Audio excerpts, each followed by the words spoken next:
Hey gamers, Maniac here. Happy New Year, Pokemon trainers. It's 2020 and I'm going to be doing a video that I've been planning to do for quite a while.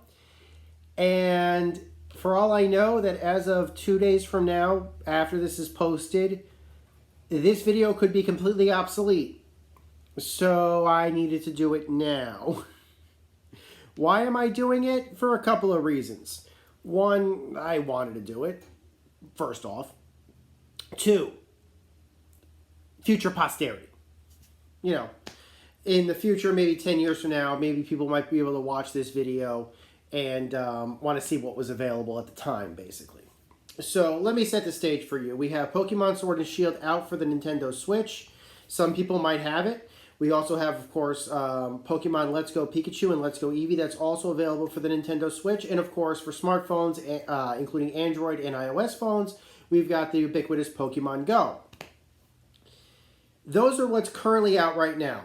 And I know that in 2 days from now, it's very possible that more Pokemon games could be announced, but let's put those aside for right now and just focus on the video.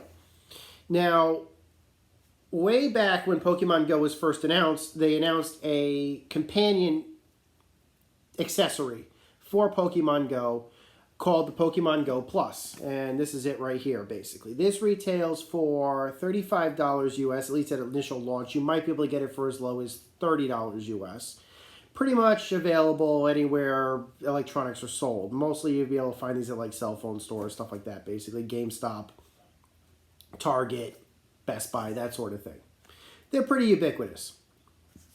Now, what these are designed to do is basically function as an external step counter and a way to play Pokemon Go, at least in a limited fashion, without having to have your smartphone running. When Pokemon Go was first released, you were required to basically run the app 24/7. Standby would not work, in order to do things like check your status, hatch your eggs, check your Pokemon, that sort of thing.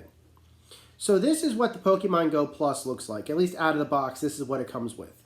You can see that it has a center control console button, Bluetooth transmitter on the inside, a little bit of a belt or lapel clip or something. You can also obviously affix this thing to your backpack or whatever it is that you want to do, your jacket, that sort of thing, basically. And it comes with this optional wrist accessory right here. And you can use this as well. Now, this one's a little worse for wear because, honestly, I preferred using this. And so most of the time I'd be playing while wearing this on my wrist. And I've had this thing for about 2 years. So, and it does, with a little, with the help of a screwdriver, you can basically just fix this right to your wrist.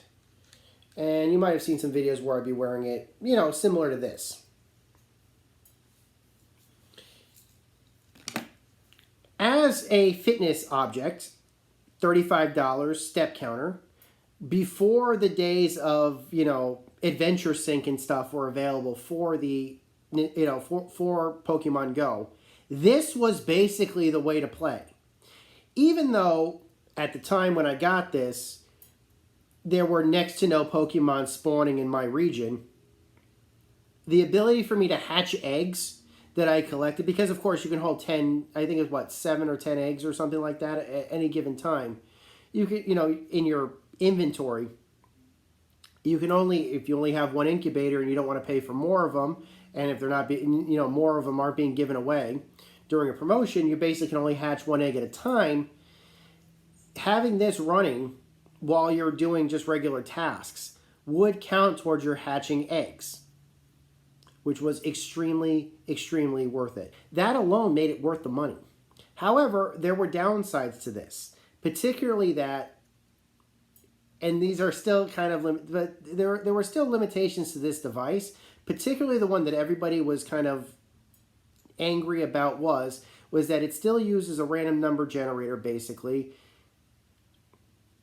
but specifically, you have to replace the battery. It runs on the same type of battery. It runs on a 2032 battery, well, a button cell battery or a lapel cell battery about this big. Or, sorry, about this big. And if this unit dies, you have to take it apart, you get a like a small screwdriver basically, remove the bottom, pull the battery out, and replace it.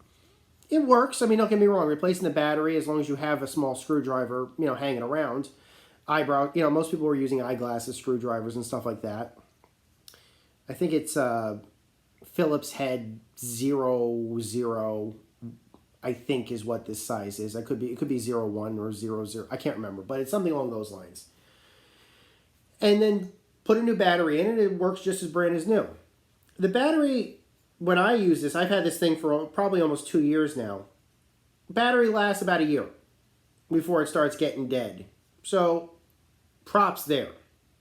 But for some people, the fact that you have to take this thing apart, the fact that you have to replace the battery, the fact that you have to go out and get very specific batteries, I always thought the 2032 battery was not that difficult to come by. They were typically sold in like Lowe's hardware stores or where else would it be stored? Like Home Depot hardware stores. You could find them in the battery section next to the AA's and AAA's basically. But they typically were not that ubiquitous a battery. Also, let's say you're a kid and you have parents that use, key fobs to get into their cars or to start their engines. In all likelihood, it's very possible that you could use a couple of extra of your parents' batteries. Let's say they bought a 5-pack or something. You could say, hey, Dad, can I have one of those batteries for my step counter? That is always an option as well. And your father could or mother could say yes or no. So there was always that option if you were a kid. But for some people, that just wasn't good enough. For me, that was good enough. But for some people, they weren't happy with this design for some reason. Maybe because, well, if this thing is ever stuck on your clothes and it ends up in the wash, it's dead. It will not function anymore once it goes through a load of laundry. Another thing that people didn't like was that you obviously had to take it apart. You had to have one of those screwdrivers to replace the battery. It was $35 at launch, so for some people it's like, well, what can I do with this thing? All I can do is catch Pokemon and spin Pokestops. I can only use regular Pokeballs. I can't use specialty Pokeballs. I only have one chance of capture. It's not guaranteed I'll capture something.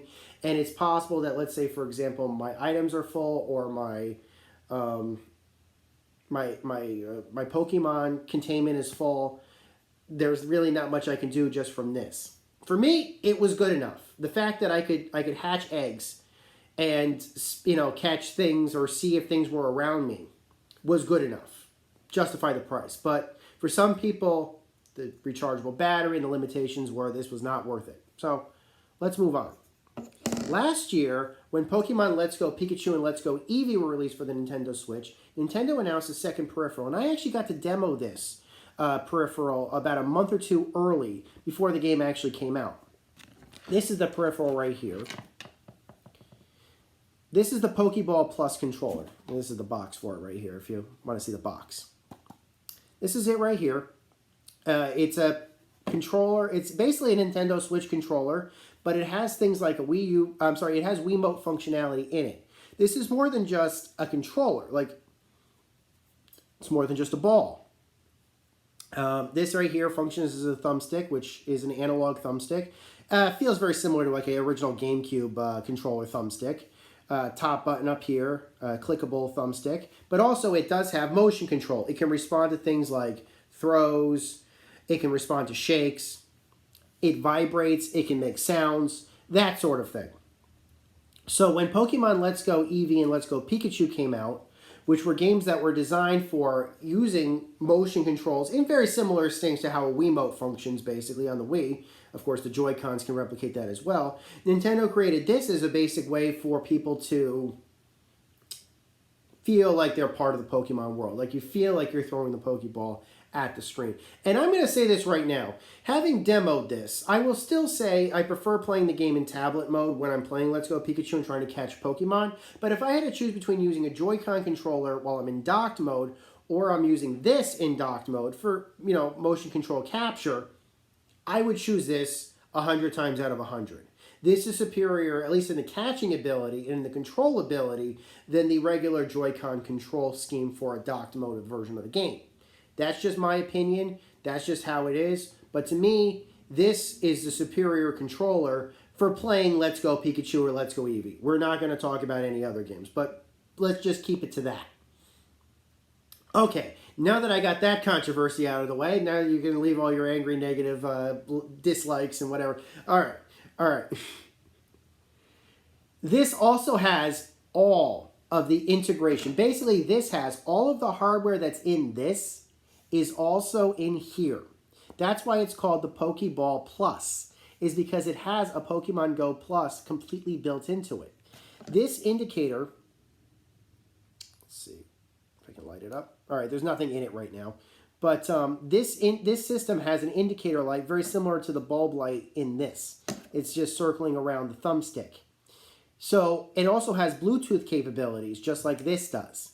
So what happens is that you can basically take this, connect it using Bluetooth to your Android or your smart, your Android device, your iOS device, your iPad.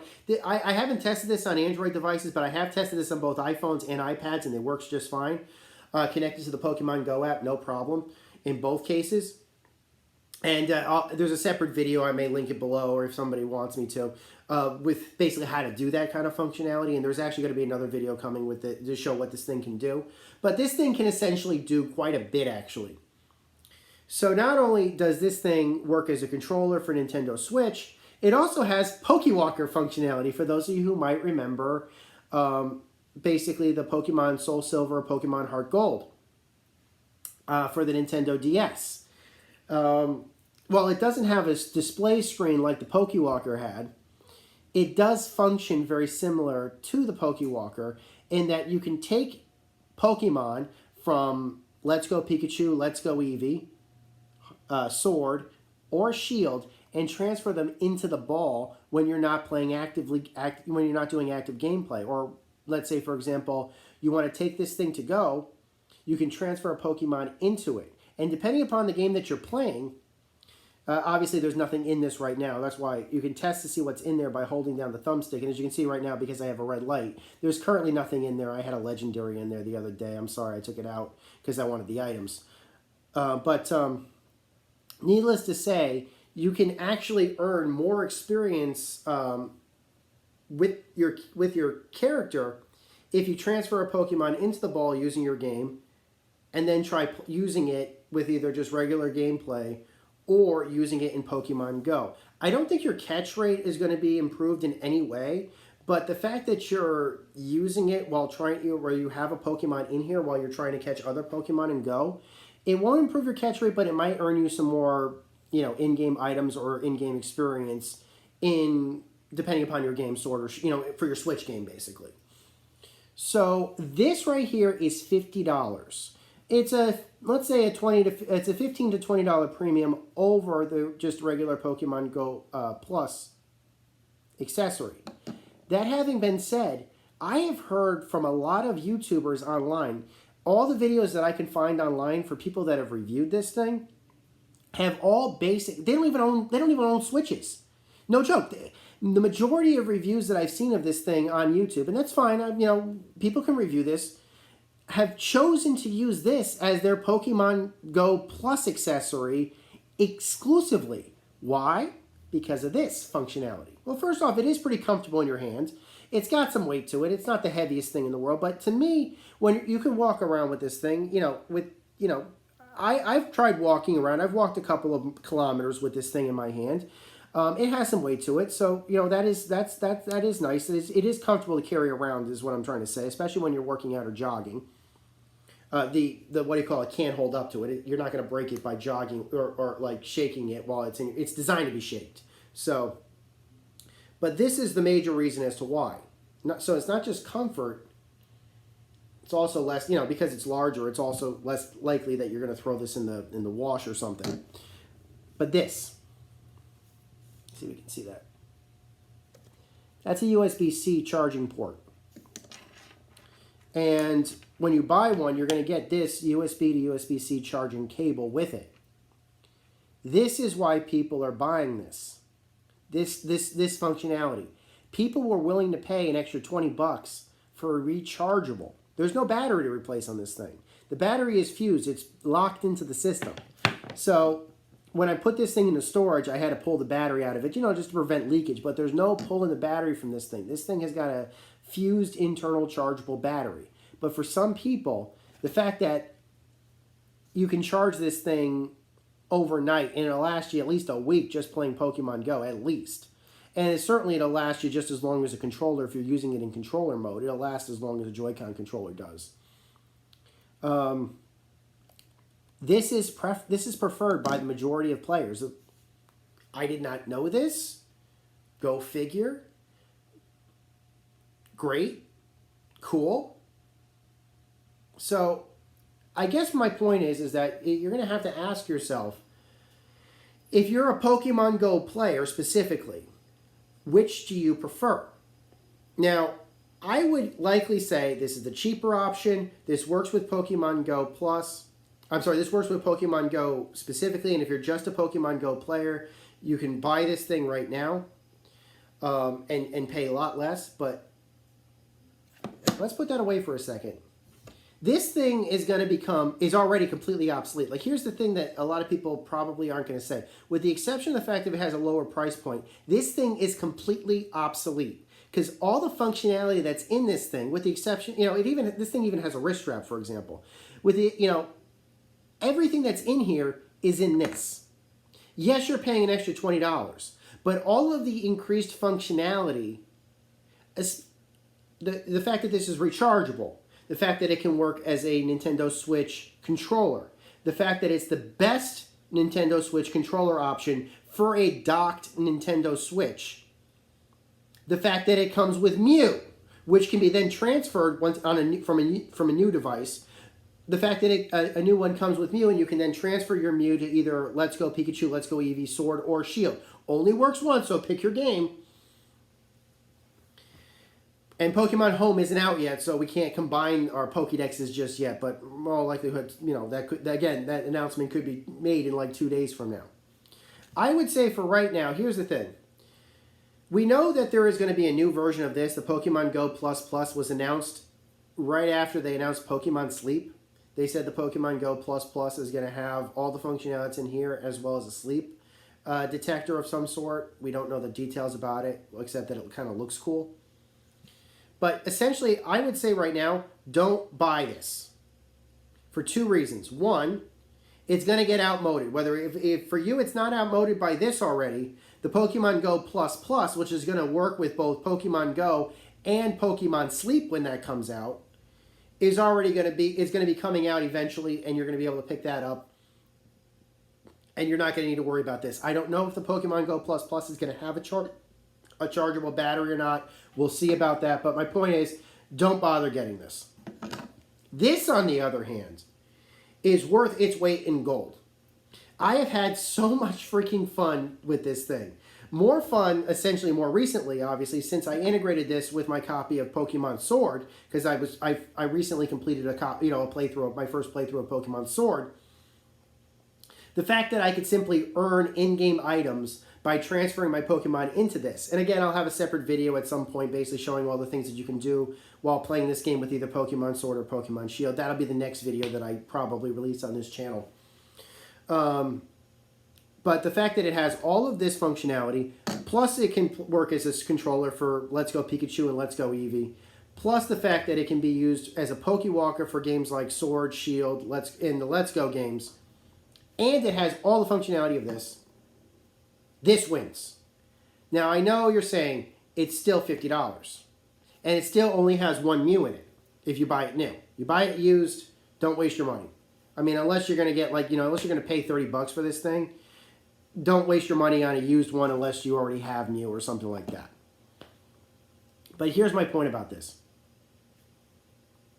This is so much more convenient to use than this. This has all the functionality plus more. It does not have Pokemon Sleep functionality as far as I know. It's not going to have Pokemon Sleep functionality. So there is that caveat. But the fact that I can do things like earn items or earn experience in the Switch games makes it worth it. I like transferring Pokemon to this thing. I like carrying them around. I like using those Pokemon in Pokemon Go. I just stopped using this now. I mean, I'm not mad I got it when I did, but it's clear that this thing is now obsolete. So I would say spend the 50 bucks, get this. Now, you're probably saying, well, I don't want to spend 50 bucks. Is there any way I can get this lower? Yes. Normally, a retail copy of Let's Go Pikachu or Let's Go Eevee costs $60. A PokeBall Plus in this configuration usually costs $50. However, if you buy a bundle pack of Pokemon Let's Go Pikachu or Let's Go Eevee, they make bundle packs for both versions. If you buy a bundle pack for either Let's Go Pikachu or Let's Go Eevee, this only costs $100. And you can see right here, this one includes the Pokeball. So essentially, by buying this pack, you'll save 10 bucks on either the copy of the game or the controller. You could say you save $5 on both. I don't know. I don't care. That's a lot better because Nintendo could have chosen to charge $110 for this. They very rarely do bundle packs where they give out discounts. Like, for example, this generation, this year, they did a Sword and Shield double pack. It was 120 bucks. They did not knock a dime off of either game. So they could have easily charged 110 for this. They chose to charge 100 for that. This is the MSRP. It comes with the $50 Pokeball. It comes with a $60 copy of Pikachu or Eevee. Again, there's one for either, so whichever copy you'd rather have. Then you can save 10 bucks. I thought that was worth it. So, $40 for this. Rechargeable. Feels comfortable to use. Those are my tips for this. I say this is the winner. So until next time, guys, my name is Maniac with GameAccess.net.